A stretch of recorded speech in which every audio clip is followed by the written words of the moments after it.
Today on the Topping Show, Toyota patents a stick shift for EVs and gets an $850 million loan for EV battery technology research. Meta lowering the age requirements for VR users. Draftkings makes an offer for Pointbets. Megan Fox forces her boys to wear dresses. Garth Brooks gives an apology. Call of Duty bans Nick Merck again. LA Dodgers are now being protested by religious folks because of the drag queen performance. Bud Light locks YouTube comments. Fox punishes a worker who put up a banner calling Joe Biden a wannabe dictator. Elon Musk and DeSantis slam the White House for saying that their kids are in fact theirs and not yours.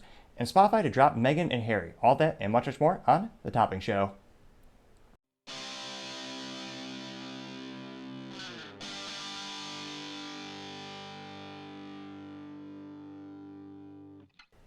Thank you for taking the time to tune in today. Today's episode of Topping Show is sponsored by Topping Technologies. Topping Technologies is an IT value-added reseller and services company with a special proficiency in IT security. Heck, I see their founder at least twice a day. God say he's quite handsome and brilliant.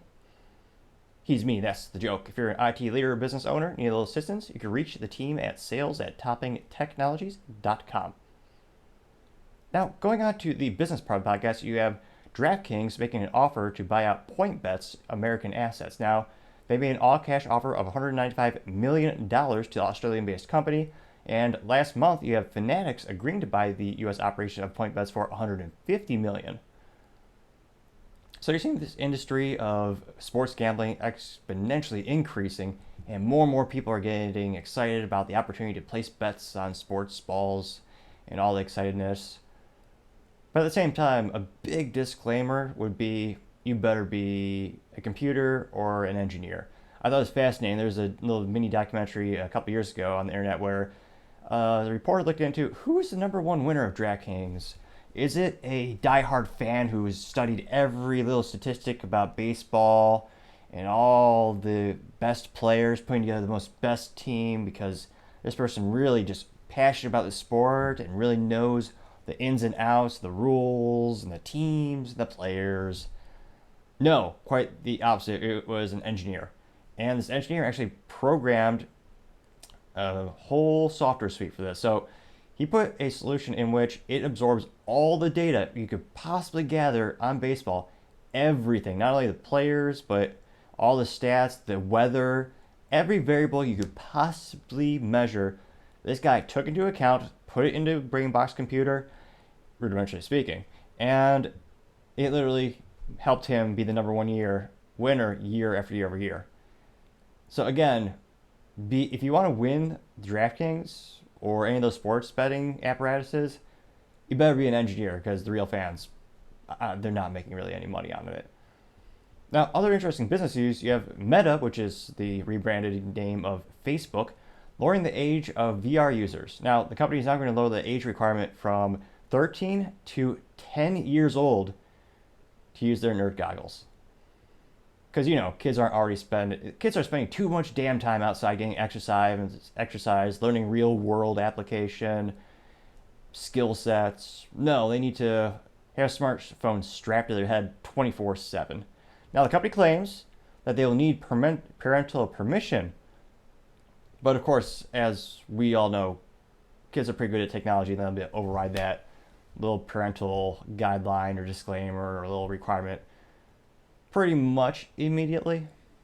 Now, Facebook claims that during the account setup process, a parent will register the preteen's age, which will provide a, quote, age-appropriate experiences to the kid.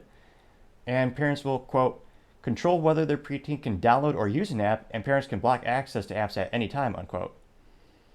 Now, this also should be a big disclaimer the size of Texas to remind you that, child age appropriate means very different things depending on who you're talking to these days.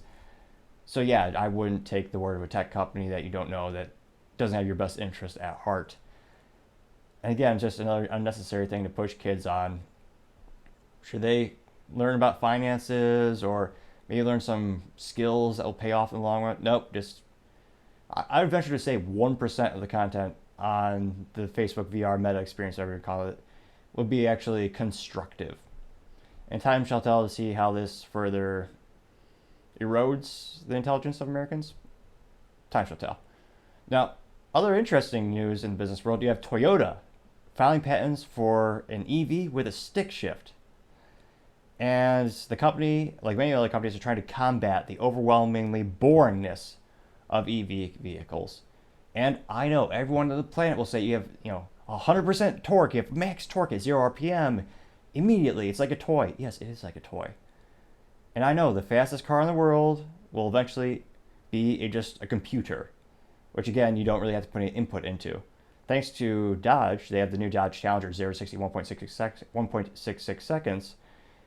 That car is actually faster than a Bugatti or a current Toyota, current Tesla Model Plaid, which is the fastest one they make.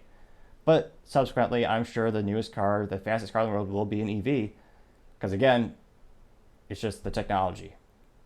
Now, that being said, pretty much these car companies are trying to figure out how do we differentiate ourselves when we all have electric motors, we all have batteries, we all go really fast right off the line.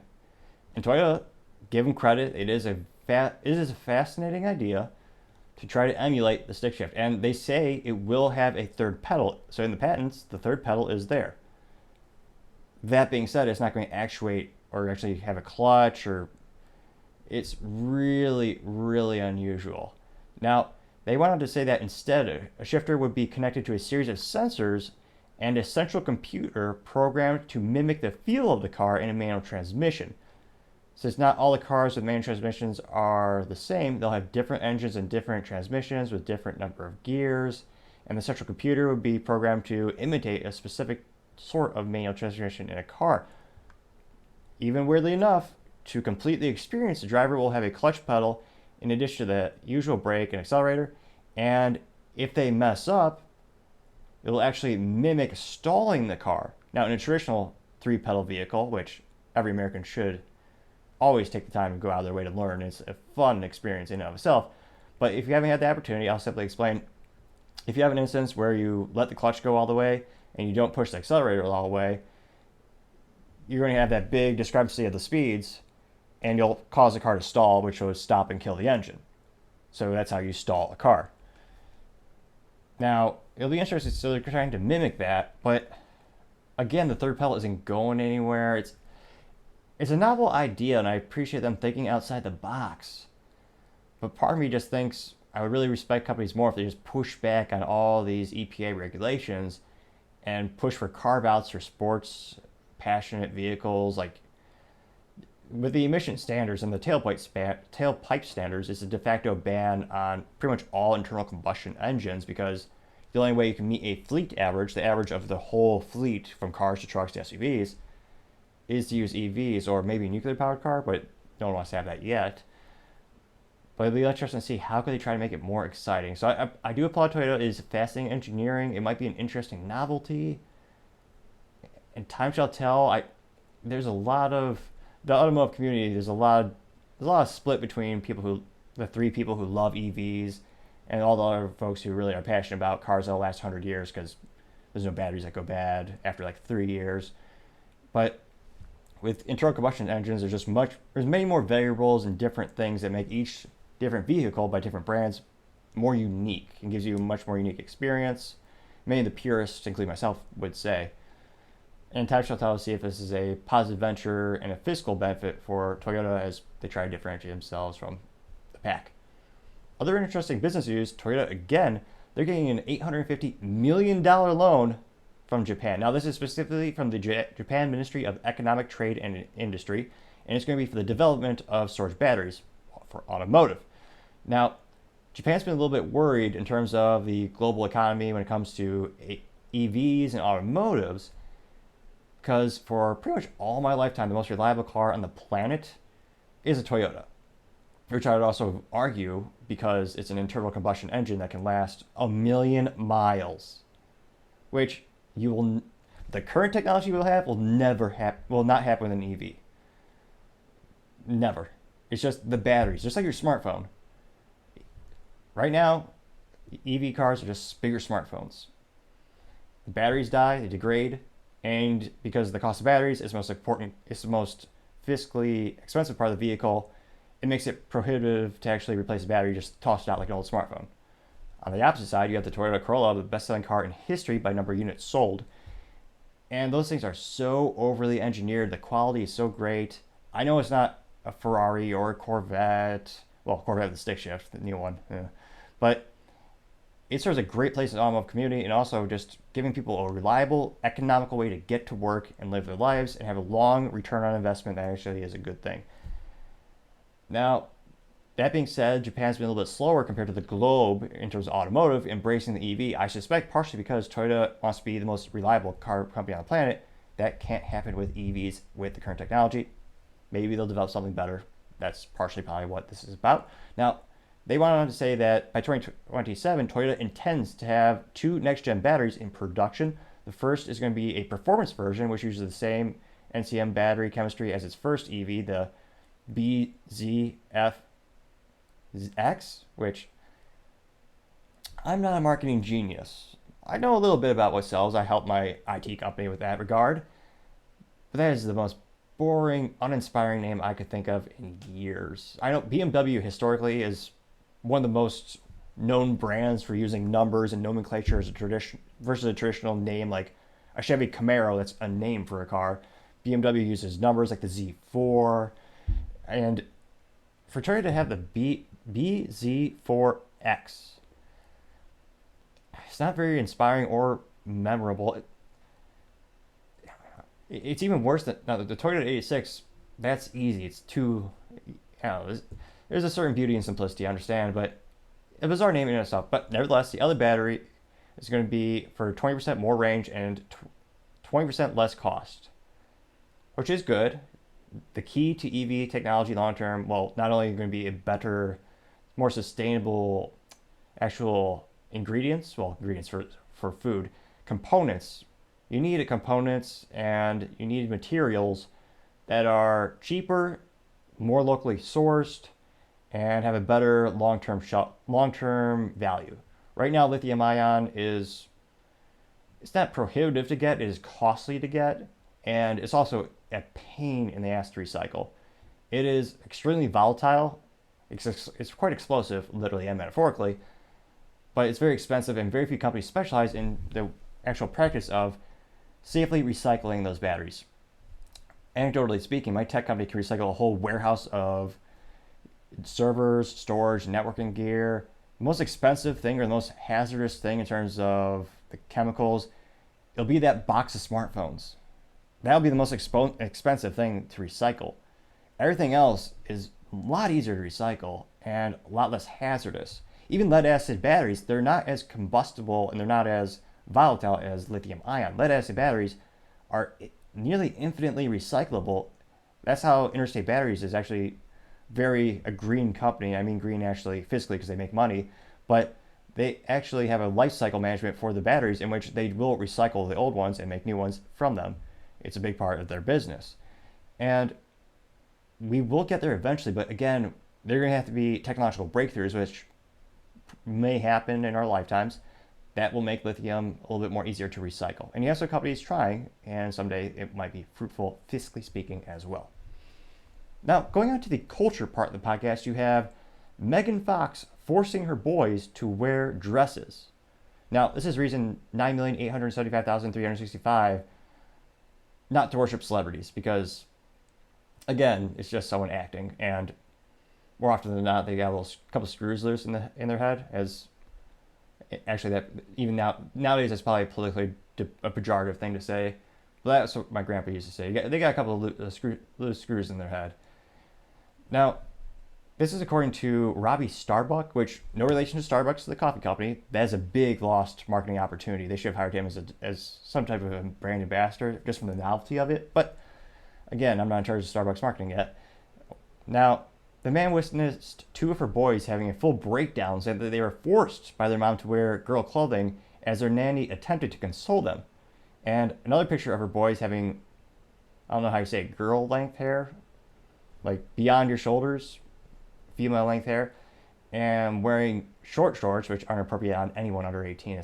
I find that completely abhorrent when I go to the supermarket and I see these parents with their kids dressed up in the most inappropriate fashion. And I always try to give the parents a stink eye, like, what's wrong with you? But I think they probably just think I have something in my eye, like an infection or something. But I always see that and I think, I always want to say something, but those parents probably wouldn't be receptive to my critique. Be like, why is your child wearing adult clothing? Why would you think that's appropriate in any way? But I digress. Now, he went on to Twitter to critique her, this man's Robbie Starbuck, and she actually admitted that she was doing it, and more bizarrely than even before, she actually threatens to put a spell on him. Now, I suspected she's a witch. The producer of Transformers actually critiqued her for being incredibly difficult to work with. But it appears she thinks she's a literal witch. Now, she said, quote, in reference to man, having been burned at the stake by insecure, impotent little men like you many times, and yet I'm still here, you effed with the wrong witch. And earlier she also used the term irregardless, which further my point that she is lower on the evolutionary standing, because that's not a word. Regardless is a word. Irregardless is not. Again, grammar is the real victim of modern society. But a bizarre thing where you're seeing more and more of these parents almost using their kids as accessories for social status. And again, these players clearly don't want to be doing this, but she's pushing it, I suspect, for social clout, which I don't think that's appropriate to use your children as a pawn in that regard. And time shall tell to see if society boos her. That's probably a fancy way of saying maybe boycott her movies if she still makes movies. Very bizarre situation. But I digress. Now, other interesting cultural news, you have Garth Brooks giving a pseudo-apology.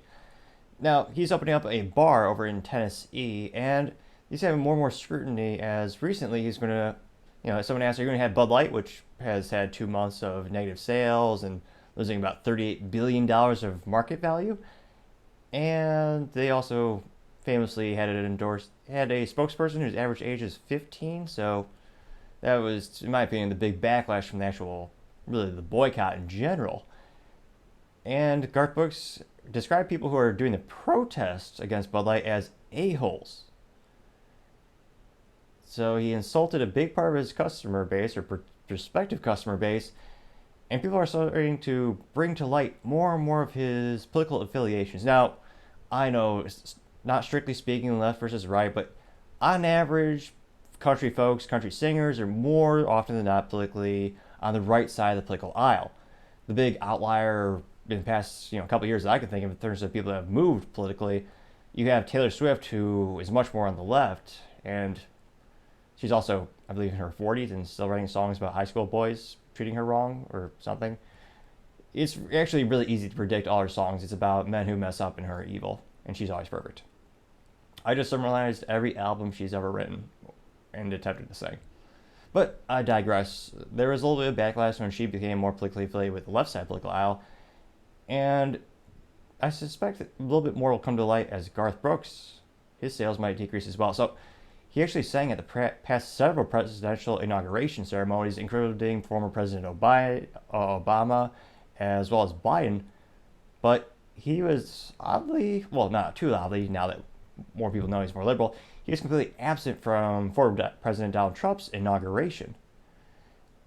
And he's starting to backpedal a little bit now that people are starting to say, well, why should we go patronize your bar if you have that? You're making more and more political statements. And he's always really bizarrely, always pretending to be nice.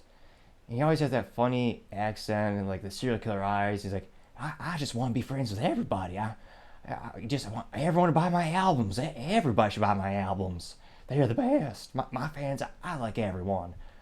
And then he subsequently called all his fans a-holes. So one of the best comedic shticks that I've heard in quite some time is from a channel called Your Mom's House, hosted by Tom Segura and his wife. He's a famous stand-up comedian. And they have several bits about, Garth Brooks being a serial killer and wondering, where the body's at, Garth. Quite entertaining if you have a couple minutes for a little comedic relief in your life. But let's play this recent little pseudo-response Garth Brooks have brought to light. Let's see here. Did an interview with Melinda Newman from Billboard. And from that came quite a little bit of a stir. So let's just address that. Let's address two things on it. One is diversity, inclusiveness. Unless you're boycotting a beer, then you're an a-hole. So it's only his version of diversity. Just buy my albums. Just me. Me. It's always been me. We got the same kind of thing on We Shall Be Free. People, wanting to burn our stuff. And so I get it. Everybody's got their opinions. But inclusiveness is always going to be me. I think diversity is the answer to the problems that are here. Accept diversity of opinion. If you disagree with them, then you're an a-hole. And the answer to the problems that are coming. So I love diversity. All included, so all are welcome. I understand that might not be other people's opinions, but that's okay, man. They have their opinions. They have their beliefs. That's okay. They have their opinions. That's okay. Again, unless you disagree with them, then you're an a-hole. And he's now saying that if the beer's not selling, he'll make adjustments, which it's one of those things where he didn't have to make any political statement at all. He could have just said, we're going to sell what sells, and we're going to get rid of the things that don't sell. But he went out of his way. I think the precipice of the situation, or the tipping point of the situation where he kind of shot himself in the foot, was calling people a-holes, which, yeah, no, it sounds actually pretty simple. It's pretty obvious. You shouldn't call your fans that, or prospective clients that are going to go to your bar. But yeah, saying that isn't exactly a prudent business decision. And again, more and more companies are doing this. They're getting involved in politics, taking sides, and you could just provide an exceptional customer experience. It's almost a very simple lesson of the day. Don't insult your prospective customers. Pretty good rule of thumb to live by. But time shall tell to see if it really impacts his sales. Now, other interesting cultural news, you have Call of Duty bans Nick Merckx again. Now, Nick Merckx was a very famous Call of Duty streamer, a phenomenon in which people actually pay and watch people play video games, and he committed the unquestionable offense of questioning if sexual themes are appropriate for children. Now, there's a little Twitter blog going back and forth talking about, hey, there's a school, they're teaching certain LGBTQ sexual themes, methodologies, and I think it was elementary school, which, again, sex ed isn't, I know it varies throughout the United States, but I think most people would say there's a time and place for the birds and bees. And there is such a thing as childhood innocence, although I guess nowadays it's not. For that class, it wasn't the birds and the bees, it was the birds and the birds. And the birds and the bees are, nevertheless, the metaphor somehow holds up. But he committed the offense of saying, leave the kids alone, which actually got 90,000 likes on Twitter. So there's a lot of people supporting him, but Activision just banned him, pulled his merch from the store. It was actually a little skin, where it's a phenomenon where people pay for actual clothing or looks from materials. And they pulled that from the Call of Duty store, which will help out the fans because they're not spending money on intangible little graphics that basically cost nothing for the company to make and produce. But nevertheless, it probably helped the fans out. They saved money. That's kind of nice. But recently, he was going to be paid by Activision to stream the Call of Duty World League Championships, which is just on the pivot of being too long and annoying of a title of an event. You really want to be more succinct in the language and be a little bit more concise. But they actually updated so that his name is no longer there. Almost like a mysterious Stalin photo from back in the day where they actually airbrushed people out to rewrite history. Again, 1984 is a brilliant book every American should read. I know our history and literacy rates just keep declining, but they should still try. Now, it'll be interesting to see as Call of Duty continues to be ratioed on the social media. Every response is basically, every ad that they put out on Twitter is ratioed where there's more people getting positive feedback for being negative than positive. Fascinating phenomenon in and of itself. Now, other interesting cultural news, you have the Dodgers being boycotted by Christians. And they're being boycotted because of their hosting of the Sisters of Perpetual Indulgence, which, yeah, indulgence is just like gluttony, and gluttony is a sin. I know most Americans know what sins are these days. Unfortunately, that's due to a myriad of reasons, including decrease in quality of schools, parents, education, yada, yada, yada. Catholics need to increase their marketing capabilities to retain patrons. But nevertheless, that is a sin. And it is a group of people that they dress up in drag and they mock the religion. It's not comedy. They're not making people laugh. So there's not that usual shtick of if something's comedic. I believe there is a respectful way to have comedy about certain things. That's a debate in and of itself. But I've seen, unfortunately, my eyes did not melt, although it felt like they're going to melt, like in the Indiana Jones good movies, the good ones, not the ones now, where they saw the Ark of the Covenant and their eyes melted. And my eyes didn't melt, but they were close. But I've seen the videos of the Sisters of Perpetual Motion, and it clearly does mock religious people and their beliefs. They use the cross as a strip pole thingamajig to dance upon and thrust up. It's the antithesis of religion. It's mocking the religion. They're dressed in all types of things and no things at all sometimes when they're stripping. But the LA Dodgers said, when they first said they're going to host them, the religious community obviously voiced their concerns and protests peacefully. And the LA Dodgers said, hey, listen to our fans. We're not going to have a drag show. These nuns, they're not real nuns. They're the organization. But we're not going to have them at the game because, it's a ballpark. It's American, people are here to drink that $15 crappy beer in a plastic cup and that hot dog with questionable substances. I still know it's really not. No one really knows what's in a hot dog. That's the conspiracy.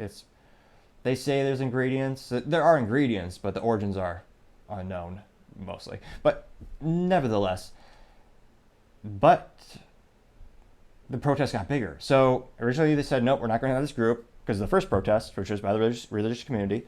And then after that, you had there are a lot of merging of the communities, and from what I could tell, the LGBT community with the drag community or that organization, they protested the protest, saying we want to be at your game. We need to be in front of the families and stuff, I guess. And so then the team acquiesced to them. So the most recent result was the team saying we will have this group of people mocking religion at our event. So it took place, and subsequently now the religious organizations are protesting the event. There are different reports saying there was less people at the event actually attending versus more than usual. Most of the sources I read said that the audience level was consistent throughout the season. I'm not an aficionado of the LA Dodgers. I assume it's not dodgeball. I'm kidding. I know it's the basketball. Baseball. We'll see how many purist sporting enthusiasts are disgruntled now. But nevertheless, it'll be interesting to see long-term what's the cultural impact of, for over a decade, the only community in which you are allowed and even encouraged to make fun of and discriminate against were religious communities, which I found abhorrent partially because the United States was founded on religion. And it's actually culturally fascinating and disgusting. It's the only religion you're allowed to make fun of is Catholics and Christians. Everyone else is off limits, but if you discriminate against them, culturally the United States was fine with it and even encouraged it, which again, I find disgusting. You should respect their religion as you respect other religions as well. But it'll be interesting culturally. Will this decrease the Dodgers' overall ticket sales, or what is the end result? Well, time shall tell. Other interesting cultural news: you have Bud Light leaving Twitter and locking the YouTube comments. Now, it's one of those fascinating things where they have gone media blackout for about a little over 2 months now on Twitter, which, again, if you're in social media, that's like 100 years. Now, with YouTube, the recent videos, they're all locked. You cannot add the comments. However, the fans, or the trolls, or there's the boycotters, the other group of people, they subsequently found out, they're the old videos, those comments are still open. So I did a little research. I wonder what the ratio is. What are the top comments? Are they really praising the company? Are they what's going on there? Well, it's one of those things where it turns out, no, they're all critiquing. So the number one comment, and this is the top comments, you can filter by the number of likes and I guess comments of a comment. And another time to thank you if you're going to put in the comment in the video. All those help the channel grow and develop. Even appreciate the critique. Now, the number one comment on the latest Bud Light video that was not locked for the comments said, quote, "Thank you for convincing millions of good people to quit drinking your diabetes water while simultaneously trying to convince child groomers to consume your product until they die of liver cancer. Thanks, Budweiser," unquote. Now, I have a big critique for that statement. They spelled consume. So it's consoom. They spell consume that way. And again, maybe this is the heat of the moment, but in regard to articulating the best ideals and debating and, you really want to double check your spelling. And thankfully, most softwares, a lot of the platforms have it built in, so you see the red squiggly line. But yeah, come on, consume, fix that. But nevertheless, that comment got 1.1 thousand likes. All right, so the first comment, not so good, critiquing. Let's see the second comment. What's that go? Second comment goes, quote, in my 39 years of being alive, I've never thoroughly enjoyed watching a company implode as much as I am watching AB, Budweiser, Bud Light self-destruct, unquote. All right. So that's 2 for 2 critiquing it. All right, that's not so great. Let's look at the third comment, the third highest comment. Quote, times are tough and people have little money to share. You are really heroes for convincing people to save money and stop drinking your beer, unquote. 3 strikes are out, Bud Light. The YouTube comments that were remaining unlocked, they have spoken, and they continue to currently lose the cultural battle, as some might say. Time shall tell to see if they're able to recover. But as the Magic 8 Ball might say, outlook, not so good. Now, going on to the political part of the podcast, you have Fox News punishing an employee for calling Biden a wannabe dictator, which is ridiculous. It's not like Biden is prosecuting or jailing his number one political opponent. Oh, wait. Nevertheless, this also goes to show you Fox News cares more about the critique and the approval of news sites like CNN and MSNBC. They care more about their approval and their opinion than the 5 remaining audience members of Fox News. Four remaining. It's sad. A lot. The people who watch it, unfortunately, a little bit older, and statistically speaking, their audience is decreasing in more ways than one. But it also goes. It's one of those things where you see the discrepancy between political people or figures and news outlets. I remember from 2016 to 2020, pretty much every news outlet constantly, they called Trump a dictator 10 times on a Monday, 20 times on a Tuesday. And that's probably the nicest word they used when they described him. And again, don't really critique them because freedom of the press, though some would say you want to have a modicum of respect for someone, again, a little bit more than half the country voted for. But I digress in that regard. Now, this producer on Fox News put up like a little micro banner and called him a wannabe dictator, and Fox News freaked out beyond all belief. For reasons. Now, the producer said, hey, I'll give my 2 weeks notice. Obviously, you're pretty disgruntled. And in corporate America, that's usually the rule of thumb is you give 2 weeks. That way, it gives a little bit of time to debrief. You also have a little bit of time to maybe train someone up for the new position. But apparently Fox News is going to punish him even more, where he actually apparently just quit in a day. And all news reports, or rather reports around this individual, said that he'd been with the company a little bit over a decade. He constantly contributed great things. He was highly respected. And he basically made that comment, and they immediately just went after him, which Fox News, more and more people are starting to realize it's just a cliche to say, but controlled opposition, diet CNN, and that's why one of the reasons many speculate they got rid of Tucker Carlson. And it is interesting to see politically Fox News just losing. I suspect their stock and their revenue shares is going to decrease more and more as people are flooding to find alternative sources of media. And thankfully, thanks to technology, there's many, including the Topping Show. And I appreciate you tuning in. Now, other interesting political news, you have Elon Musk and Ron DeSantis punching back to the Biden White House, claiming that your kids are their kids. Now, this comes from the White House recently celebrating Pride Month, and they had a little tweet with a couple of little videos. And the videos, they're just a little bit, I guess it's just, I don't know what we call it, multicolor with some font on it. But the video said, quote, these are our kids, unquote. And the video also noted, quote, not someone else's kids, but they're all our kids.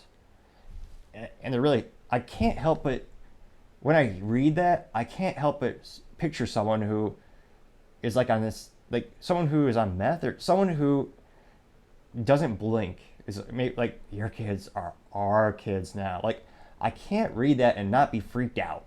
Like, the government's saying that your kids, their kids.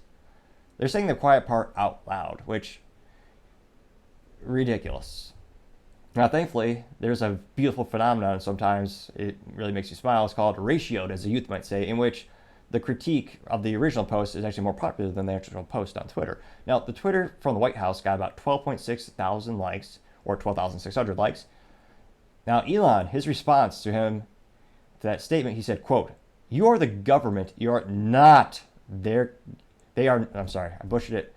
Elon said, quote, "You are the government. They are not your kids," unquote. And he actually capitalized not, which I usually critique. Some things are overcapitalized too much, but I find it appreciative in this instance since we want to really pontificate that word not. And his response, his tweet got 443,500 likes and counting. And also got 11.3 million views. Now, DeSantis, his war room, which is his re-election campaign and on Twitter, they agreed, they just said, quote, "They are not your kids," unquote.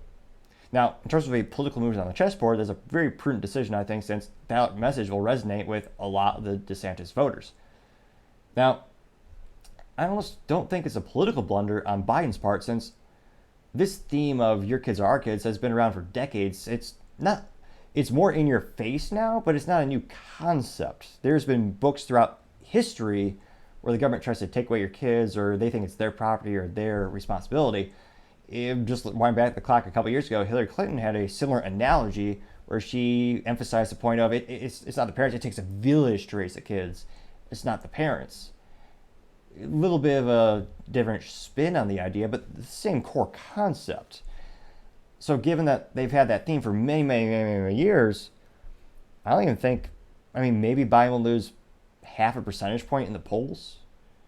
I don't see, maybe more because Elon has really brought it to light. And again, his tweet got 11.3 million views, which that's a pretty big feat. So it might maybe gets Trump a couple or DeSantis a couple more points. Now, another interesting move on the political chessboard, I'm surprised Trump didn't immediately punch back and join the conversation in that regard. I know he's on Truth Social, which is an alternative media, and I do greatly appreciate it because the more options for the consumers, the more outlets for data information, the better.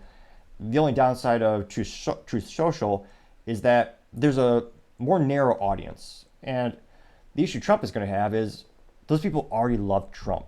When I talk to people, Truth Social is heavily used by his consumer base, which makes sense because they were previously alienated on platforms such as Twitter, where they were just completely banned because they said something conservative or they just said something a libertarian might appreciate.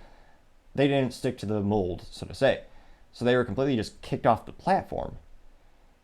And I think you're having more and more people looking for alternatives, but Trump needs to expand his audience. He's not going to do that on Truth Social. It's growing, but the people who went there were for the people who already were alienated, who I think are already more likely to be attracted to him as a presidential candidate. Now, he has a Twitter. Elon got Trump back on Twitter, but there's a lot of speculation on his contract with Truth Social, if he has to post on there first and then it could go on Twitter. Either way, I think he needs to really get more on the ball when it comes to the social media in that regard. It'd be interesting to see, all these moves on the political chessboard, which one will be the right ones, and time shall tell. Now, going on to the business blunder of the day, you have Spotify parting ways with Meghan and Harry. Now, Meghan is that insufferable actress and succubus who married Prince Harry, who both famously cry about media attention and stalking him, and yet everything they do in life is to get attention more from the media, write books, do all this kind of stuff. She also writes her name Meghan, Maghan, so she has an H. She has an H. Why not just use Meghan, Megan? But she has Meghan with an H. And granted, she eventually got H in her because she married Prince Harry, so she eventually got the H in her. But that's a crude joke. I would never insinuate there's more to that joke than grammar. Nevertheless, it's one of those instances where all they do, their whole life, is getting attention from the press, the news outlets, and then they cry, go, why we just want to be left alone? No. Now, the business blunder is Spotify signing them. So they signed them in 2020 for about $20 million, and it's going to be a show called The Markle-Hosted Archetypes, and it's canceled after one season. So there is no way they made money on that. Well, obviously, because they're not renewing it. And Spotify has invested about $1 billion since 2019 in exclusivity contracts and original content. The most famous one being Joe Rogan, who got about $200 million. There's a lot of speculation on if it was all cash or it was a mixture of stock where he was given shares of Spotify in addition to cash throughout, and then maybe he's paid year over year. But that was a good idea because, again, the only reason I downloaded Spotify was Joe Rogan. That's the only reason. Although now you also have the Topping Show is also on Spotify. Another great reason to tune in. But it's one of those things where it was a big reason for people to download Spotify, and then even better for the company, people are paying for Spotify Premium, so you don't have to listen to the ads on his show. And of course, that's more profitable for the company to have the premium. You're paying Spotify versus you have the ads, where the ads are paying Spotify. And they paid $20 million for Meghan and Harry to hear something everyone already heard. They have had so much media attention. There's no way there's any original thoughts in their head. I know they don't have a lot of original thoughts to begin with. I can't help but think they're lower on the evolutionary standard in terms of their compute power, some might say, or the brain power. But again, they were given this show, but the media already talked to them 24/7. So it's probably why no one tuned in. I didn't even know it existed. But perhaps this is the business blessing of the day. That might have to be a thing we do. The business blessing of the day is them actually kicking them to the curb. But nevertheless, high level, the real critique is that is the business blunder of the day, hiring them to begin with and spending $20 million on something that, again, pretty much asking questions to answers you already have because, again, all they do is talk to media.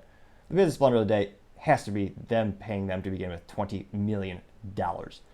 Thank you, everyone, for taking the time today. I can't thank you enough for liking, subscribing, and commenting. Each one of your comments greatly help the channel grow and develop. A couple weeks ago, I had someone reach out on the chat or on the comments saying that I should use my laptop a little bit less and have more eye contact with the camera. And thanks to them, I utilized the monitors I have behind the camera, which I usually have for my, I say 9 to 5 job. I work way more hours than that. But now that makes me keep eye contact a little bit better with the screens because I have the screens behind the camera. So that helps a little bit out. So that's a really good example of the comments helping the channel grow and develop, and your feedback being greatly appreciated. So each one of those things greatly helps out. Also, sharing the channel helps out a lot as well. But I digress. Thank you so much again. Also, don't forget to tell your family, tell your friends, tell your coworkers, heck, tell your enemies, tell anyone and everyone. Just stay safe and fight the good fight.